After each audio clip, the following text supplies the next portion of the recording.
औरत: अरे फिर आ गए। मर्द: जी हाँ। औरत: अभी कल ही तो आप शादी करने गए थे। मर्द: गया तो था।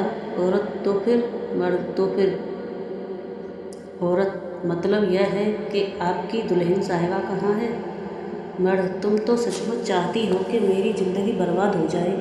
औरत: लीजिए अब यह मैंने कब कहा? मर्द: तो फिर तुम्हारा क्या मतलब है मुझको परेशान करने में? औरतें: मतलब मर्द बनती क्यों हो तुम मेरा मतलब अब खूब अच्छी तरह जानती हो। औरत: अच्छा अब समझी, लेकिन जनाब मैं तो आपसे शादी करने को साल भर से तैयार हूँ, आप ही नहीं करते। मर्द: लेकिन मैं तो यह बात गवारा नहीं कर सकता कि मेरी बीवी नौकरी करती फिरे, न घर की देखभाल करे न बच्चों का ख्याल करे और सुबह ही सुबह उठकर काम पर सिधार जाए।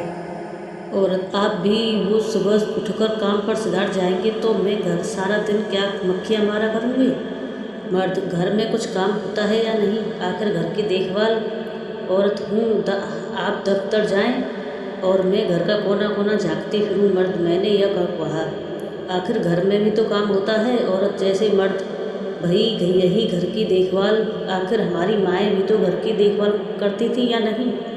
औरत: तो चूल्हा झोंक लिया करूं। मर्द: मैंने यह कब कहा? औरत: तो फिर आपका मतलब घर की देखभाल से क्या है? मर्द: भाई मुझे नहीं मालूम, तुमने बस यह आदत डाल ली कि जहाँ मैं तुमसे मिलने आया और तुमने टांग ली। औरत: अच्छा मगर आपको मेरी आवाज़ पसंद नहीं तो लीजिए मैं खामोश बैठ जाती हूँ। बताइए ना, क्या सचमुच आपकी शादी हो गई या बस मुझ पर ही रोक गाठा करते हैं? मर्द: हो ही जाएगी, कोई जनाब ही तो इस दुनिया में अकेली औरत नहीं है।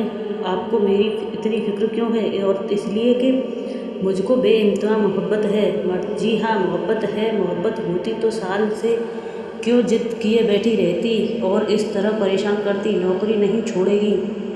आखिर रखा क्या है इस नौकरी में? कौन सा 1000 रुपया आप कमा रही हैं, 100 रुपया तो आपकी तनख्वाह है। औरत: कुछ भी हो यह तो मेरी आज़ादी की कुंजी है।